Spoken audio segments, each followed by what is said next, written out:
इकडे मुंबईमध्ये उद्या शिवसेनेचा दसरा मेळावा शिवतीर्थावरती संपन्न होणार आहे आणि शिवतीर्थावरती अर्थात शिवाजी पार्कवरती आज जोरदार तयारी पाहायला मिळतेय। खरं तर पावसाचं सावट होत आहे दसरा मेळाव्यावरती, परंतु आता हा निर्विघ्नपणे पार पडेल अशी अपेक्षा आहे। शिवाजी पार्क पोलिसांकडून लाऊडस्पीकरची परवानगी मिळाली आहे। शिवाजी पार्कचा परिसर पर्यावरणदृष्ट्या संवेदनशील आहे, मात्र आता शिवसेनेसमोरचं हेही विघ्न दूर होत आहे। त्यामुळे आता सर्वांचंच लक्ष उद्याच्या उद्धव ठाकरेंच्या भाषणाकडे असेल।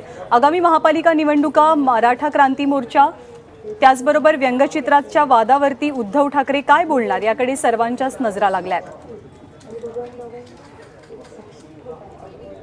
या बदललेल्या सरकारकडून ज्या जनतेच्या अपेक्षा आहेत आणि त्या जनतेच्या अपेक्षा गेल्या 2 वर्षाच्या या कालावधीमध्ये लोकसभेचं म्हणालात तर 2 वर्षाहून अधिक कालावधी झाला आणि राज्याचा जर म्हटलं तर 2 वर्ष पूर्ण होतील। तर काय लोकांच्या अपेक्षा आहेत, काय त्यांच्या समस्या होत्या, काय प्रश्न होते, जे बदललं गेलं सरकार त्यातून लोकांच्या अपेक्षांना आपण किती खरं उतरतोय, काय होतंय, या सगळ्या गोष्टींचा एक नाही म्हटलं तरी चांगला अभ्यास करून त्यातनं जे काही एक विचारांचं सोनं दिलं जातं ते उद्या तुम्ही इथे दसऱ्याच्या निमित्तानं बघणार।